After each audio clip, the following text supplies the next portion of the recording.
Welcome to Hanuman blessing. Hi friends, ಎಲ್ಲ ಚೆನ್ನಾಗಿದ್ದೀರ ಅನ್ಕೊಳ್ತೀನಿ. ಐ ಹೋಪ್ ಚೆನ್ನಾಗಿದ್ದೀರ ಅಂದ್ಕೊಂಡು ನಾನು ವಿಡಿಯೋ ಸ್ಟಾರ್ಟ್ ಮಾಡ್ತಾ ಇದ್ದೀನಿ. ಫ್ರೆಂಡ್ಸ್, ನಾನು ಹನುಮಾನ್ ಟೆಂಪಲ್ ನೋಡಿಸ್ತಾ ಇದ್ದೀನಿ. ನೋಡಿ ಹನುಮಾನ್ ಯಾವ ರೀತಿ ಇದೆ ಅಂದ್ಬಿಟ್ಟು. ನೋಡಿ ಫ್ರೆಂಡ್ಸ್, ನಿಮ್ಗೆ ಇಷ್ಟ ಆಗಿದೆ ಅಂದ್ಕೊಳ್ತೀನಿ. ಓಕೆ ಫ್ರೆಂಡ್ಸ್, ನಾನು ಮಾಡೋ ಇವತ್ತಿನ ಬ್ಲಾಗ್ ಯಾವುದು ಅಂದ್ಬಿಟ್ಟು ನೋಡೋಣ ಬನ್ನಿ. ಬ್ಲಾಗ್ ಯಾವುದು ಅಂದ್ಬಿಟ್ಟು ನೋಡಿ ಫ್ರೆಂಡ್ಸ್, ನಾನು ಇವತ್ತು ಮಾಡ್ತಾ ಇರೋ ವ್ಲಾಗ್ ಬಂದ್ಬಿಟ್ಟು ರಾಗಿ ಬೇಳೆ ಬಗ್ಗೆ. ಸೊ ರಾಗಿ ಬೇಳೆ ನೋಡಿ ಯಾವ ರೀತಿ ಇದೆ ಅಂದ್ಬಿಟ್ಟು. ಫ್ರೆಂಡ್ಸ್, ನಿಮಗೆ ಈ ಬೆಳೆ ಯಾವ ರೀತಿ ಮಾಡ್ತಾರೆ ಅಂತ ನಿಮಗೂ ಗೊತ್ತಿರುತ್ತೆ, ತುಂಬ ಜನಕ್ಕೆ ಗೊತ್ತಿರುತ್ತೆ. ಇದೆಲ್ಲನೂ ನಾವು ಮಳೆಗೆ ಮಾಡೋದು.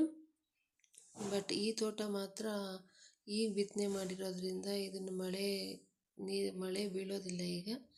ಈಗೇನಿದ್ರು ಡ್ರಿಪ್ಸ್ ಮೂಲಕ ಮಾಡಬೇಕು. ಫ್ರೆಂಡ್ಸ್, ಡ್ರಿಪ್ ಹಾಕಿದ್ದಾರೆ ನೋಡಿ. ಡ್ರಿಪ್ ಹಾಕಿ ಮತ್ತು ಇದನ್ನು ಬೆಳೆ ಮಾಡ್ತಾರೆ ನೋಡಿ. ನಾನು ಒಳಗಡೆ ಹೋಗಿ ಸಹ ನೋಡಿಸ್ತಾ ಇದ್ದೀನಿ ನಿಮಗೆ. ಇದನ್ನು ಗುಂಟುವೆ ಹಾಕಿರೋದ್ರಿಂದ ಈ ರೀತಿ ಇದೆ. ಓಕೆ ಫ್ರೆಂಡ್ಸ್, ಇನ್ನು ಸ್ವಲ್ಪ ದಪ್ಪ ಇರೋದು ನೋಡಿಸ್ತೀನಿ, ದೊಡ್ಡದಾಗಿರೋದು ನೋಡಿಸ್ತೀನಿ ಬನ್ನಿ. ನೋಡಿ, ಇನ್ನೂ ಸ್ವಲ್ಪ ದೊಡ್ಡದಾಗಿರೋದು ಇದು ಇನ್ನೂ 15 ದಿನ ಟೈಮ್ ತಗೊಳುತ್ತೆ ಕಾಯಿ ಇದು ಬಲಿಯೋದಕ್ಕೆ. ಹಣ್ಣಾಗಬೇಕಲ್ವ. ನೋಡಿ, ಇದು ನೋಡಿ ಹಣ್ಣಾಗಿದೆ. ನೋಡಿ ಎಷ್ಟೆಷ್ಟು ಚೆನ್ನಾಗಿದೆ, ಚೆಂಡಿದ್ದಂಗಿದೆ ರಾಗಿ. ಫ್ರೆಂಡ್ಸ್, ನಿಮ್ಗೆ ಇಷ್ಟ ಆಗಿದೆ ಅಂದ್ಕೊಳ್ತೀನಿ. ಇದು ಸ್ವಲ್ಪ ಬಿದ್ದಿದೆ, ಆದರೂ ಪರವಾಗಿಲ್ಲ ಫ್ರೆಂಡ್ಸ್. ನೋಡಿ ಫ್ರೆಂಡ್ಸ್, ಯಾವ ರೀತಿ ಇದೆ ಅಂದ್ಬಿಟ್ಟು. ಇದು ಇನ್ನು ಈಗಲೂ ಕೊಯ್ಬೋದು, ಇಲ್ಲಾಂದರೆ ಇನ್ನೂ ಒಂದು 8 ದಿನ ಬಿಟ್ಟು ಕೊಯ್ಬೋದು. ಪರವಾಗಿಲ್ಲ, ಇದೇನೋ ಆ ಥರ ಕೊಯ್ದ್ರೂ ಪರವಾಗಿಲ್ಲ. ಓಕೆ ಫ್ರೆಂಡ್ಸ್, ನಿಮಗೆ ನಾನು ನೋಡಿಸ್ತಾ ಇರೋಂಥ ರಾಗಿ ಬೆಳೆ ಇಷ್ಟ ಆದರೆ ಒಂದು ಲೈಕ್ ಮಾಡಿ, ಶೇರ್ ಮಾಡಿ ಆ್ಯಂಡ್ ಸಬ್ಸ್ಕ್ರೈಬ್ ಮಾಡ್ಕೊಳ್ಳಿ. ನಿಮಗೆ ನಾನು ಲಾಸ್ಟ್ವರೆಗೂ ನೋಡಿಸ್ತೀನಲ್ವ. ನಿಮಗೇನಾದ್ರೂ ನಿಮ್ಮ ಅಭಿಪ್ರಾಯ ತಿಳಿಸ್ಬೇಕಂದ್ರೆ ಕಮೆಂಟ್ ಮಾಡಿ. ಓಕೆ ಫ್ರೆಂಡ್ಸ್, ಬನ್ನಿ ಮುಂದಕ್ಕೆ ಹೋಗೋಣ. ಮುಂದಕ್ಕೆ ಹೋಗೋಕ್ಕಾಗಲಿಲ್ಲ ಫ್ರೆಂಡ್ಸ್ ಇದರಲ್ಲಿ, ಯಾಕೆಂದರೆ ಬರೀ ಅವರೇ ಗಿಡ ಇದೆ. ನೋಡಿ ಯಾವ ರೀತಿ ಇದೆ ಅಂದ್ಬಿಟ್ಟು. ಕಾಳು ನೋಡಿ ಈ ರೀತಿ ಸ್ವಲ್ಪ ಹಸಿರಿದೆ ಕಾಳು. ಓಕೆ ಫ್ರೆಂಡ್ಸ್, ನಮ್ಮ ಹೊಲ ನೋಡ್ಸೋಣ ಬನ್ನಿ. ನೋಡಿ ಫ್ರೆಂಡ್ಸ್, ಎಲ್ಲ ಮಲ್ಕೊಂಬಿಟ್ಟಿದೆ ಈ ಹೊಲದಲ್ಲಿ. ಇದನ್ನು ಯಾವ ರೀತಿ ಕೊಯ್ಯೋದು ಅನ್ನೋದೇ ಗೊತ್ತಾಗ್ತಾ ಇಲ್ಲ.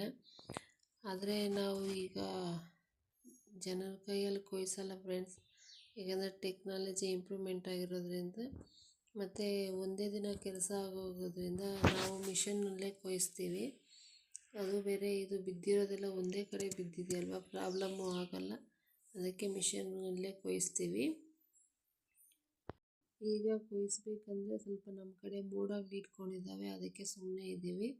ಇದು ಇಷ್ಟು ದಿನವೂ ನಿಲ್ಕೊಂಡೇ ಇತ್ತು, ಒಂದೇ ಮಳೆಗೆ ಮಲ್ಕೊಂಬಿಟ್ಟಿದೆ ಫುಲ್ಲು. ಅದಕ್ಕೆ ನಾನು ನಿಮಗೆ ನಮ್ಮ ವೀಡಿಯೋ ಮಾಡ್ತಾಯಿದ್ದೀನಿ. ಬಟ್ ಈಗ ಮುಚ್ಕೊಂಡಿದೆ ಫ್ರೆಂಡ್, ಅದಕ್ಕಾಗಿಯೇ ನಾನು 8 ದಿನದಿಂದ ಮುಚ್ಕೊಂಡು ಅದಕ್ಕೆ ಇನ್ನೂ ಕೊಯ್ಸಿಲ್ಲ. ಕೊಯ್ದರೆ ಅದನ್ನು ಒಣಗಟ್ಕೊಳ್ಬೇಕಲ್ವ. ಸರಿಯಾಗಿ ಒಣಗಲಿಲ್ಲ ಅಂದರೆ ತೇವ ಆದರೆ ಸ್ವಲ್ಪ ಮೊಳಕೆ ಬಂದಿರುತ್ತೆ. ಅದಕ್ಕಾಗಿ ಕೊಯ್ಸ್ತಾನೇ ಇದ್ದೀನಿ. ನಾನು ಕೊಯ್ದಾಗ ಬೇಕಾದರೆ ಒಂದು ವೀಡಿಯೋ ಮಾಡ್ತೀನಿ, ಆಗ ನೋಡಿರಂತೆ ಯಾವ ರೀತಿ ಇರುತ್ತೆ ಅಂದ್ಬಿಟ್ಟು. ಫ್ರೆಂಡ್ಸ್, ಇದು ನೀವು ನೋಡಿರ್ತೀರ ಈಗೆಲ್ಲ ಮಿಷನಲ್ಲಿ ಯಾವ ರೀತಿ ಕೊಯ್ಸ್ತಾರೆ ಅಂದ್ಬಿಟ್ಟು. ನಾನು ಎಷ್ಟು ಕೊಯ್ದ್ಮೇಲೆ ಎಷ್ಟು ರಾಗಿ ಆಯಿತು, ನಿಮಗೆ ಯಾವ ರೀತಿ ಕೊಯ್ತಾ ಇದ್ದೀರಾ, ಮತ್ತು ಒಂದೇ ದಿನ ಎಲ್ಲ ಯಾವ ರೀತಿ ತೊಗೊಂಬಂದು ಆಡ್ತೀರಿ ಎಲ್ಲ ಪ್ರತಿಯೊಂದು ವೀಡಿಯೋ ಮಾಡಿ ಸಹ ನೋಡಿಸ್ತೀನಿ ಫ್ರೆಂಡ್ಸ್. ನೋಡಿ, ನಮ್ಮ ಹೊಲದಲ್ಲಿ ಫುಲ್ಲು ನೋಡಿದ್ರಿ, ಬಟ್ ಎಲ್ಲಿ ಸಹ ಇದು ನಿಂತ್ಕೊಂಡಿಲ್ಲ. ನೋಡಿ, ಚಿಕ್ಕದಾಗಿ ಎಲ್ಲಾದರೂ ಒಂದು ಸ್ವಲ್ಪ ನಿಂತ್ಕೊಂಡಿದೆ ಅಷ್ಟೇ, ಎಲ್ಲ ಮಲ್ಕೊಂಬಿಟ್ಟಿದೆ. ಈ ಥರ ಕೆಲವೊಂದು ಸಲ ಅತಿವೃಷ್ಟಿ ಆಗುತ್ತೆ, ಕೆಲವೊಂದು ಸಲ ಅನಾವೃಷ್ಟಿ ಆಗುತ್ತೆ. ಈ ರೀತಿ ಬೆಳೆ ನಾಶ ಆದಾಗ ಸ್ವಲ್ಪ ಪ್ರಾಬ್ಲಮ್ ಅನಿಸುತ್ತೆ ಫ್ರೆಂಡ್ಸ್. ಏಕೆಂದರೆ ಇದು ನಿಲ್ಕೊಂಡಿದ್ರೆ ಒಂದೇ ಸಮನೆ ಕೊಯ್ಸ್ಕೊಂಬಿಡ್ಬೋದು. ಈ ಥರ ನಿಲ್ಕೊಂಡಿಲ್ಲ ಅಂದರೆ ಏನಾಗುತ್ತೆ ಅಂದರೆ ಮಿಷನಲ್ಲಿ ಕೊಯ್ಸೋವಾಗ ಸ್ವಲ್ಪ ನಿಧಾನ ಆಗೋದ್ರಿಂದ ಮಿಷನ್ಗೆ ಸ್ವಲ್ಪ ದುಡ್ಡು ಜಾಸ್ತಿ ಕೊಡಬೇಕಷ್ಟೇ ರೈತರು. ಫ್ರೆಂಡ್ಸ್, ನಿಮಗೆ ಗೊತ್ತಿರುತ್ತೆ ರಾಗಿ ಬೆಳೆ ನಾವು ಯಾವ ರೀತಿ ಬೆಳಿತೀರಿ, ಯಾವಾಗ ನಾವು ಗುಂಟುವೆ ಹಾಕ್ತೀವಿ, ಯಾವಾಗ ನಾವು ಗೊಬ್ಬರ ಹಾಕ್ತೀವಿ, ಪ್ರತಿಯೊಂದು ನಿಮಗೆ ಗೊತ್ತಿರುತ್ತೆ, ನಾನೇನು ಹೇಳಬೇಕಾಗಿಲ್ಲ. ಫ್ರೆಂಡ್ಸ್, ನೋಡಿ ಯಾವ ರೀತಿ ಇದೆ ಅಂದ್ಬಿಟ್ಟು. ಈಗ ಕೊಯ್ದರೆ ಪರವಾಗಿಲ್ಲ, ಯಾಕೆಂದರೆ ಎಲ್ಲ ಸ್ವಲ್ಪ ಕೆಂಪಿದೆ. ಒಂದೊಂದು ಹಸಿರಿದ್ರೂ ಪರವಾಗಿಲ್ಲ, ಒಣಗಾಟ್ಕೊಂಡ್ರೆ ಅದೇ ಸರಿ ಹೋಗುತ್ತೆ. ನೋಡಿ ಫ್ರೆಂಡ್ಸ್, ನಮ್ಮ ಹೊಲ ಫುಲ್ಲು ನೋಡ್ಸಿದ್ದೀನಿ ನಿಮಗೆ. ಮತ್ತು ಬನ್ನಿ ಹೋಗ್ತಾ ನೋಡ್ಸ್ಕೊಂಡು ಹೋಗ್ತೀನಿ. ನೋಡಿ ಫ್ರೆಂಡ್ಸ್, ಎಲ್ಲ ಒಂದೇ ಕಡೆ ಹೊರ್ಲ್ಕೊಂಡಿದೆ ನಮ್ಮ ಅದೃಷ್ಟಕ್ಕೆ.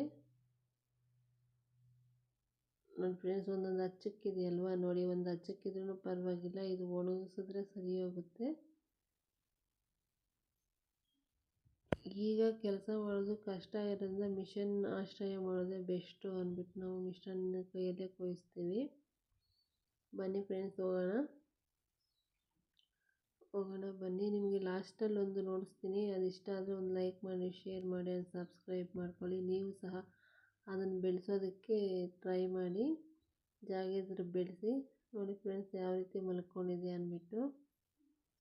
ಇದನ್ನೇನಾದರೂ ಮಳೆ ಬಂದರೆ ಹೀಗೆ ಬಿಟ್ಬಿಟ್ರೆ ಅದು ಮೊಳಕೆ ಬಂದ್ಬಿಡುತ್ತೆ. ನಮಗಿನ್ನೂ ಮುಚ್ಕೊಂಡಿದೆ, ಮಳೆ ಬರಲಿಲ್ಲ. ಫ್ರೆಂಡ್ಸ್ ನೀವು ರಾಗಿ ಬೆಳೆಯೋರಾದರೆ ನಿಮಗೆ ಗೊತ್ತಿರುತ್ತೆ. ನಾನು ಕೈ ನೋಡಿಸ್ತಿದ್ದೀನಲ್ವ, ನೋಡಿ ಯಾವ ರೀತಿ ಬಿದ್ದಿದೆ ಅಂದ್ಬಿಟ್ಟು. ಎಲ್ಲ ಒಂದೇ ಕಡೆ ಬಿದ್ದಿದೆ ಫ್ರೆಂಡ್ಸ್.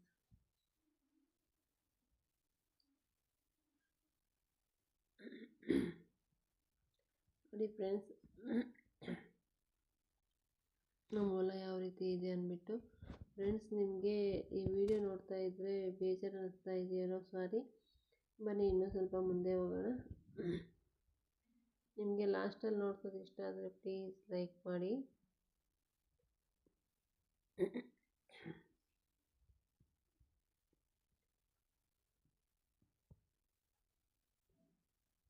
ಬನ್ನಿ ಫ್ರೆಂಡ್ಸ್ ಹೋಗೋಣ. ಸಾರಿ ಫ್ರೆಂಡ್ಸ್ ವೆಯ್ಟ್ ಮಾಡಿದ್ದಕ್ಕೆ. ನೋಡಿ ಫ್ರೆಂಡ್ಸ್ ಇದು ಝೂಮ್ ಮಾಡಿ ನೋಡಿಸ್ತಾ ಇದ್ದೀನಿ. ಇದೆಲ್ಲ ಆಗ ದೊಡ್ಡ ಕುಟುಂಬ ಆಗಿದ್ದಾಗ ಒಬ್ರದ್ದೇ ಇತ್ತು, ಈಗ ಬೇರೆ ಬೇರೆ ಆಗಿದೆ. ನೋಡಿ ಫ್ರೆಂಡ್ಸ್ ಈ ಬಾವಿ ನೋಡಿ, ಈ ಬಾವಿ ಕಟ್ಟಿ ಒಂದು 17-18 ಇಯರ್ಸ್ ಆಗಿರ್ಬೋದು. ನೋಡಿ ಇದೇ ಮೆಟ್ಲು, ಈಗ ಸ್ವಲ್ಪ ಕಾಣಿಸುತ್ತೆ. ಇದರಲ್ಲಿ ನೀರು ಸಹ ನೋಡಿಸ್ತೀನಿ, ಬಟ್ ತುಂಬ ಬಾಳೆ ಮರಗಳೇ ಇರೋದ್ರಿಂದ ಸರಿಯಾಗಿ ಕಾಣಿಸಲ್ಲ ಅಂದ್ಕೊಳ್ತೀನಿ. ನನಗೂ ಒಂದು ಸ್ವಲ್ಪ ಭಯನೇ ಬಾವಿ ಅಂದರೆ. ನೋಡಿ ಫ್ರೆಂಡ್ಸ್ ಬಾವಿಯಲ್ಲಿ ಸ್ವಲ್ಪ ನೀರಿದೆ. ಸಾರಿ ಝೂಮ್ ಮಾಡಿ ನೋಡಿಸಿದ್ರೆ ಆಗಲಿಲ್ಲ, ಇನ್ನೂ ಹತ್ರ ಹೋಗಬೇಕಾಗಿತ್ತು. ನೋಡಿ ಫ್ರೆಂಡ್ಸ್ ಇವು ಬಾಳೆ ಮರಗಳು ಒಂದು 30 ವರ್ಷದಿಂದ ಹಾಕ್ತಾರೆ. ಯಾಕೆಂದರೆ ಈ ಕೊರೆಯೋ ಬಾವಿ ಬಂದಮೇಲೆ, ಬೋರ್ವೆಲ್ಸ್ ಬಂದಮೇಲೆ ಬಾವಿಯಲ್ಲಿ ಅಷ್ಟೊಂದು ನೀರು ಯೂಸ್ ಮಾಡಲ್ಲ. ಅದಕ್ಕೆ ಆವಾಗಲಿಂದನೂ ನಾವು ಬಾಳೆ ಮರ ಬಿಟ್ಬಿಟ್ಟಿದ್ದೀವಿ. ಬಾಳೆಕಾಯಿ ಆದರೆ ಕಿತ್ಕೊಂಬರ್ತೀವಿ ಅಷ್ಟೇ. ನೋಡಿ ಸುತ್ತಲೂ ನೋಡಿಸ್ತಾ ಇದ್ದೀನಿ. ಕಲ್ಲು ಕಟ್ಟಡ ಯಾವ ರೀತಿ ಕಟ್ಟಿದ್ದಾರೆ ಅಂತ ನೋಡಿ ಫ್ರೆಂಡ್ಸ್. ಈ ಥರ ಒರಿಜಿನಲ್ ಆಗಿ ಕಟ್ಟಿರೋದು ನೋಡಿ. ಈ ಬಾಳೆ ಮರಗಳು ಮೇಲೆವರೆಗೂ ಬಂದಿದ್ದಾವೆ ಫ್ರೆಂಡ್ಸ್, ಮೇಲೆವರೆಗೂ ಅಂದವರೆಗೂ ಬಂದಿದ್ದಾವೆ. ಒಲಿ ಅದೇ ಕುಲ್ಲುತ್ತೆ ಮತ್ತು ಅದೇ ಬರುತ್ತೆ ಅಲ್ವಾ, ಚೆನ್ನಾಗಿ ಇದಕ್ಕೆ ಗೊಬ್ಬರ ಸಿಗ್ದಂಗೆ ಆಗುತ್ತೆ. ಸೊ ಅದಕ್ಕಾಗಿಯೇ ಯಾವ ರೀತಿ ಇದೆ ಫ್ರೆಂಡ್ಸ್ ಬಾವಿ. ಇದರಿಂದ ತುಂಬ ವ್ಯವಸಾಯ ಮಾಡ್ತಾಯಿದ್ವಿ ನಾವು, ಈಗಿಲ್ಲ. ಇಲ್ಲೊಂದು ಚೇಪೆ ಮರ ಇತ್ತು ನಾವು ಚಿಕ್ಕ ಹುಡುಗರಾಗಿದ್ದಾಗ, ಬಟ್ ಈಗ ಅದು ಒಣಗೋಗಿದೆ. ನೋಡಿ ಇಲ್ಲೊಂದು ಬೆಳ್ಕೊಂಡಿದೆ. ಬನ್ನಿ ಇದರಲ್ಲೊಂದು 2 ಕಾಯಿ ಬಿಟ್ಟಿದೆ. ಒಂದು ಕಾಯಿ ಕಿತ್ಕೊಳ್ಳೋಣ, 2 ಕಾಯಿ ಕಿತ್ಕೊಂಡ್ಬಿಡೋಣ ಬನ್ನಿ. ಯಾವ ರೀತಿ ಇದೆ ಅಂತ ನೋಡ್ತೀನಿ ಅಷ್ಟೇ ನಾನು ನಿಮಗೆ.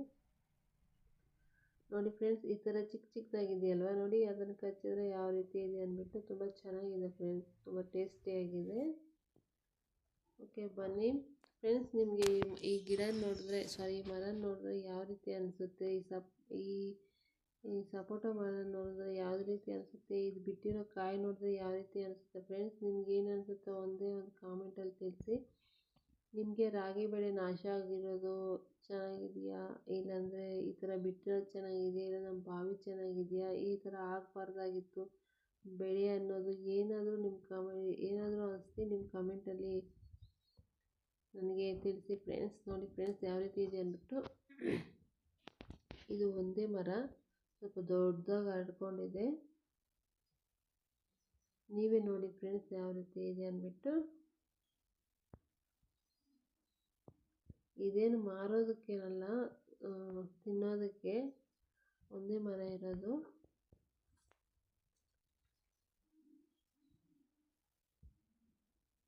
ನಿಮಗೆ ಜಾಗ ಇದ್ದರೆ ಈ ಥರ ಒಂದು ಮರ ಉಳ್ಕೊಳ್ಳಿ ಸಾಕು. ಒಂದು ಗಿಡ ಉಳ್ಕೊಳ್ಳಿ ಸಾಕು. ಒಂದು ಮರ ಆದರೆ ಅದು ಎಷ್ಟೊಂದು ಬೀಳುತ್ತೆ ಅಂತ ನಿಮಗೆ ಗೊತ್ತಿರುತ್ತೆ. ಈ ಗಿಡ ಉಳಿ ತುಂಬ ವರ್ಷವೂ ಆಗಲಿಲ್ಲ, ಆದರೆ ಟ್ರೈ ಮಾಡಿ. ನೋಡಿ ಫ್ರೆಂಡ್ಸ್ ಯಾವ ರೀತಿ ಇದೆ ಅಂದ್ಬಿಟ್ಟು. ಥ್ಯಾಂಕ್ ಯು ಫ್ರೆಂಡ್ಸ್, ಇಲ್ಲಿವರೆಗೆ ನನ್ನ ವಿಡಿಯೋ ನೋಡಿದ್ದಕ್ಕೆ. ಪ್ಲೀಸ್ ಎಲ್ಲರೂ ಒಂದು ಲೈಕ್ ಮಾಡಿ, ಶೇರ್ ಮಾಡಿ ಆ್ಯಂಡ್ ಸಬ್ಸ್ಕ್ರೈಬ್ ಮಾಡಿ. Thank you.